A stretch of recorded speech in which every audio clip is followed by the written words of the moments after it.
Honey has long been considered to be a magical substance that can bring good luck, love, and prosperity into your life. The history of the honey jar can be traced back to African American folk magic and is mainly considered to be a tradition in Hoodoo. When honey jars first became popular in Hoodoo, they were mainly used for love to make the other person sweet on them. Plain sugar or sorghum were other choices. Honey was usually the last option because it was expensive and harder to obtain.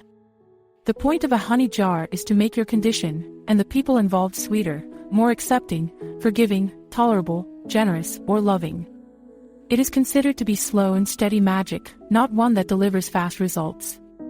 But don't discount the honey jar because of this. Magic that is slow pouring and sticky like honey is better than immediate results that fade away as quickly as they are delivered. The jar can be as small or large as you prefer as long as you have enough sweetener to fill it. The jar must have a metal lid because you will be burning candles on top of it. Once your jar is clean and dry, you may add a small number of herbs, roots, or flowers, or a mixture of them, that are magically associated with your situation. Write out your prayer or petition on a small piece of paper, fold it, and place it in the jar. Some prefer to use a picture of their loved one as their petition or a picture of the two of them together. Some write on the image. The choice is yours. Fill the jar with honey almost to the top, leaving a little room for possible expansion. Say your prayer over the jar, dip your finger in the honey and taste it. Then screw on the lid.